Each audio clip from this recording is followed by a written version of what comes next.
పశ్చిమ బెంగాల్ కలకత్తా ఆర్జికల్ హాస్పిటల్లో పీజీ వైద్య విద్యార్థినిపై జరిగినటువంటి దారుణమైన సంఘటనకి దేశవ్యాప్తంగా డాక్టర్లు ఆందోళనకు దిగారు. ఇందులో భాగంగా ఐఎంఏ పిలుపు మేరకు శనివారం గుంటూరు జిల్లా వడ్లమూడి నందుగల డీబీసీ సూపర్ స్పెషాలిటీ హాస్పిటల్ పనిచేస్తున్న వైద్యులు నిరసన హాస్పిటల్ సేవలు నిలిపివేసి నిరసన చేపట్టారు. హాస్పిటల్ నుంచి మెయిన్ రోడ్డు వరకు నినాదాలతో ర్యాలీ చేపట్టారు. అనంతరం డాక్టర్ లలిత, డాక్టర్ రజిత, డాక్టర్ సుధా మీడియాతో మాట్లాడారు.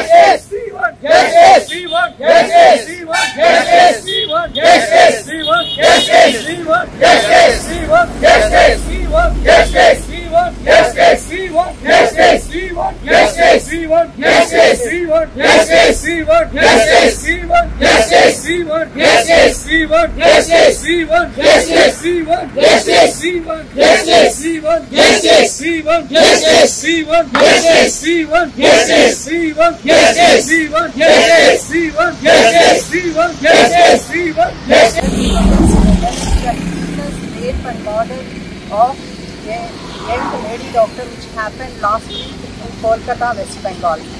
She was a meritorious student and hardworking young lady doctor who has been raped and murdered brutally, and the government has not yet taken necessary action from the West Bengal side.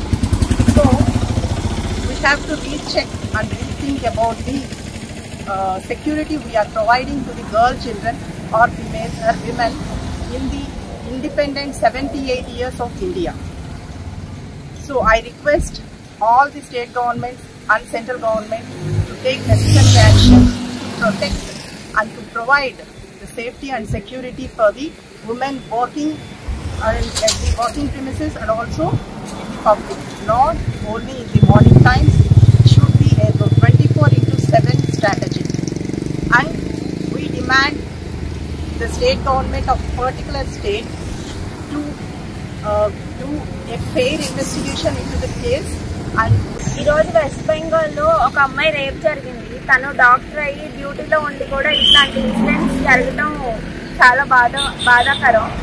So we want justice. ఎంత తొందరగా వీలైతే అంత తొందరగా దీన్ని కేసుని west Bengal వాళ్ళు like forward చేసి దీని గురించి జస్టిస్ చేస్తే we want justice. That's it.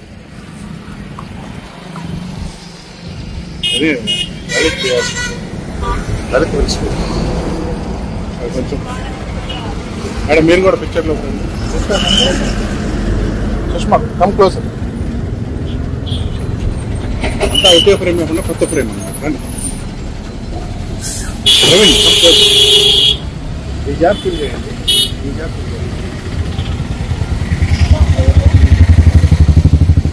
దారుణమైన సంఘటనకి నిరసనగా వాళ్ళ డీవీసీ డాక్టర్ల అందరం నిరసన తెలుపుతూ ఓపీ సేవలు నిలిపివేశాము.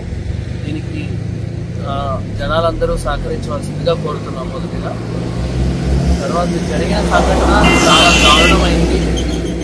భారతదేశంలో మన నాగరిక సమాజం మొత్తం సిగ్గుతో తలవంచుకోవాల్సిన సంఘటన. పైగా ఒక లేడీ డాక్టర్, చదువుకుంటున్న ఒక లేడీ డాక్టర్ ఇంత దారుణమైన పరిస్థితికి గురైతే అక్కడ డాక్టర్లు నిరసన తెలుపుతూ ఉంటే మళ్ళీ హాస్పిటల్ మీద కూడా దాడి జరిగింది. ఇది కూడా దారుణమైన సంఘటన.